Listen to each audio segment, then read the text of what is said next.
Hello, आप लोग से निवेदन है, जहाज जोड़ के पैर पड़ रहा हूँ आप लोगों को।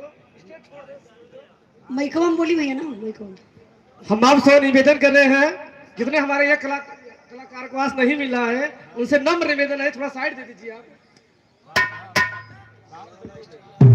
आई मास्टर साहब तनी कोनो बढ़िया गीत बजा दा। सुना एकाके गीत बजाया जो बढ़िया रहे, साफ सुथरा रहे। ओकरे बाद आप लोगन के कुछ मौके का चीज सुना दी भैया। आवा तो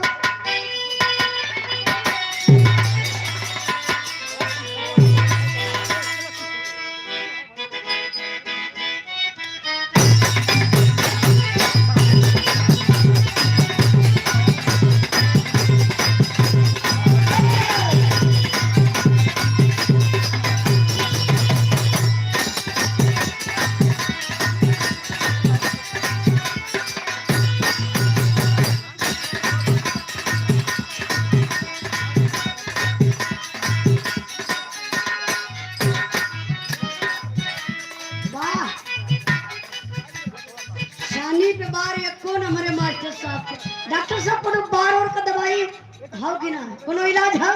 हां झाड़ा वाला है भैया।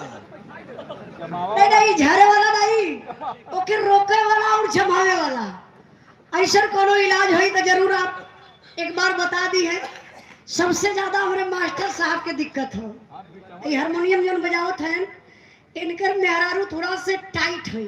वाह टाइट का मतलब समझत है? हां 110 साल छोट है।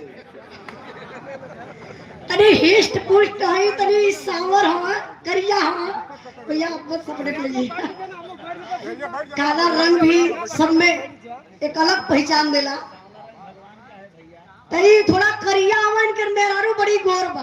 वाह तनिको अगर दिक्कत ही करला तो तुरंत अंदर मेहरारू ये बरवई पकड़ाई ले पकड़ के हिलावे ले। हां कवन वाली? हाँ बता कौन वाली?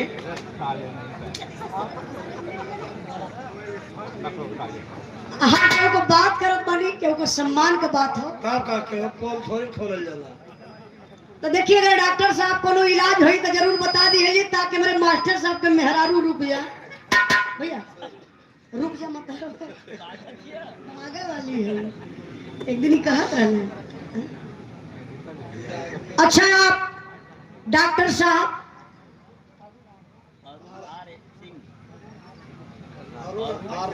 अच्छा अच्छा ये वाला ना लिखा है ठीक है भैया। अरुणोदय सर्जिकल ट्रामा सेंटर आप डॉक्टर अरुण आर सिंह जी आप डॉक्टर साहब जी की तरफ से जो आप इस कार्यक्रम के मुख्य अतिथि महोदय हैं और आपके बात के मेरे इंद्राज भाई कब्बे से रटत होगा तो डॉक्टर साहब बहुत बढ़िया बात बतौलन है कि आप लोग स्वास्थ्य पर ध्यान दीजिए। तब तो हॉस्पिटल बंद करे खोई जब सब स्वस्थ हो जाते इलाजवा के कराई। रोग खोजे के नहीं होला ऐसा के धरती पे बाकी ना बाकी जगह कोनो रोग ना हो। डॉक्टर साहब छोटा बड़ा रोग सबके पास बा यही लिए कहा जाला कि डॉक्टर लोग सेकंड गार्ड छोटका भगवान होइला। आपके चरणों में बहुत बहुत प्रणाम। आप डॉक्टर साहब जी की तरफ से 2100 रुपए का पुरस्कार 2100 रुपए का पुरस्कार देकर के आप डॉक्टर साहब सम्मान की एक बार जोरदार ताली बजा के आप लोग स्वागत सम्मान करिए। आपके चरणों में बहुत बहुत प्रणाम। अब डॉक्टर साहब आप बैठिए ना बैठल जाई एक बिरहा सुन के तब जाजी कहा से रोज तो लोगन के बीमारी लेके झेले ना बीमारी के हुआ और कर डॉक्टर लोग परेशान होला। अच्छा तनी संदरिया टोय के बता दिया कि वो डॉक्टर मजा ना आया मतलब उनकी आला लगावा 3-4 जगह उनकी हर बार टच करा तो पे वो डॉक्टर बढ़िया से टो मैंने विश्वास बदे लोग कहेला आए तनी कोनो मास्टर साहब गीत बजौलन कौन गीत बजाने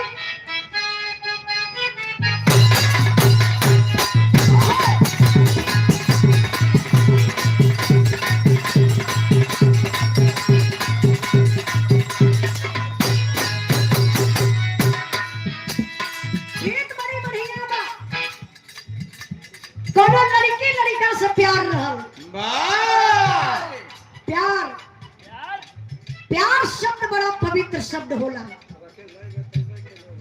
लेकिन प्यार के आज के जमाना में लोग हवस में बदल दहलस। जहां प्यार होता है वहां हवस की बात नहीं होती बाबू। लेकिन आज फेसबुक पर देखा, व्हाट्सएप पर देखा, न्यूज पर देखा तो प्यार में रोज कत्ल होत बा, प्यार का लोग कत्ल करत बा। लेकिन हम बताइला कि प्यार करना चाहिए, वाह प्यार से ही दुनिया चल रही है। राकेश भाई बताइबे कलन कि माई बिटिया का प्यार, बाप बेटा का प्यार, गवैया सुनोइया का प्यार, इहो प्यारे बा। लेकिन हम बताइला कि प्यार का सही तरीका होखे के चाहिए राकेश भैया, सही स्थान होखे के चाहिए, अब प्यार के सही तरीके से यूज करे के चाहिए। वाह पहले इस्तेमाल करो फिर विश्वास करो। डॉक्टर साहब को पागल होने वाली दवाई हो मिली का कि नहीं कि एक दवाई दे देते हैं ये आधा पागल हो जाता है। हम बताओ ना प्यार प्यार बड़ा पवित्र बाले। कोनो लड़की लड़का के धोखा देहलस, बेवफा निकल गई, लड़का बड़ा परेशान बा, बेचैनी में जियत बा, डॉक्टर साहब का सहारा लेत बा। हम बताइला प्यार ऐसन बीमारी बा, ऐसन रोग बा, नहीं मुही देई नहीं यही देई, वही बीचे में नेहरा छोड़ले रहे। वो लड़का कहलस, क्या कहलस?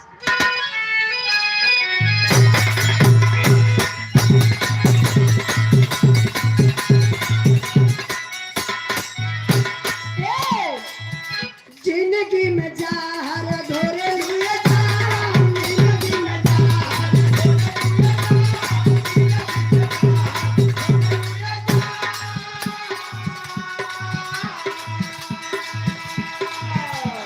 जिंदगी में जहर घोरे लिए जाम, अपने कनुआ पे हरी दिलवा करे।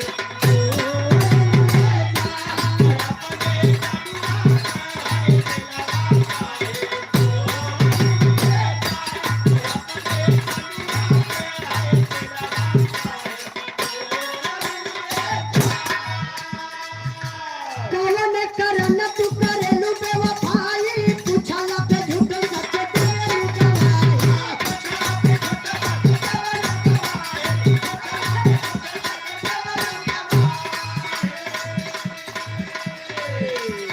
इतना बदल जाइबू ये हो हर जाई, सोचला पे लगे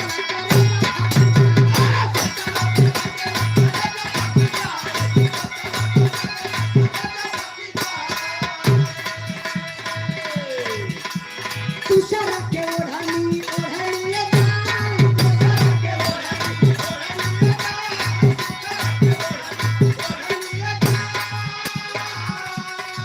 जान, तुषार के ओढ़नी ओढ़नी जान, अपने कनुआ पे हरी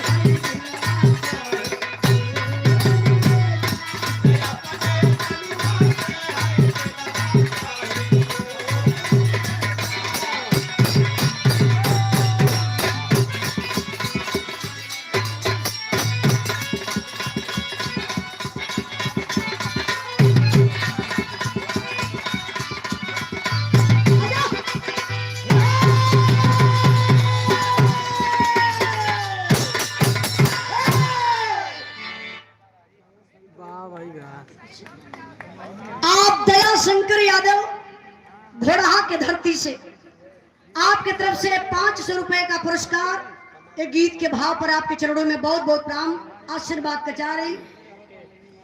माइक वाला भैया थोड़ा हल्का से कर गेन ऊपर वाले खोला तो, माइक वाला भाई ऊपर वाले का गेन खोला तो।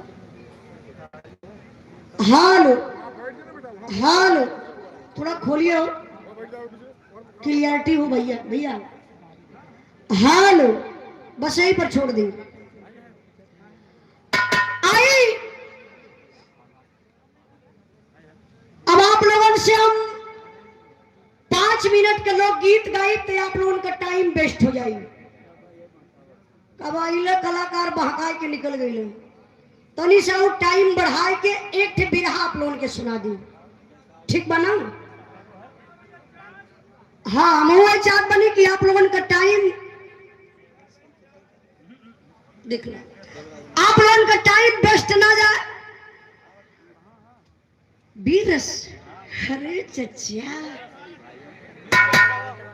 अब वही ना बतियौते हैं तो आप बीरस का फरमाइश हवा लगा। चलिए अच्छा, जब आप लोगों का आदेश बा, सबकर इच्छा बा बीरस बिरहा सुने के, हाथ उठाई तनी। एकदम बीरस, पेवर बीरस। कहा सो नहीं सर। आए अच्छा, एक बीरस के बिरहा आप लोगों के बीच में प्रस्तुत करते बानी। देश आजाद है, हम लोग आजाद हैं, लेकिन फिर भी ऐसा लगता है कि हम लोग गुलामी के करार पर खड़े हैं। हमारे पढ़े लिखे भाई लोग बैठे हुए हैं, संविधान की बातें बता रहे थे आप गुरुजी। झंडारोहण के समय संविधान का भी उल्लंघन किया जा रहा है।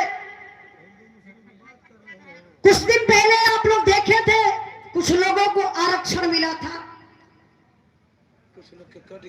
कुछ लोगों का आरक्षण कटा था। जब आरक्षण मिला तो लोग बड़े प्रसन्न हुए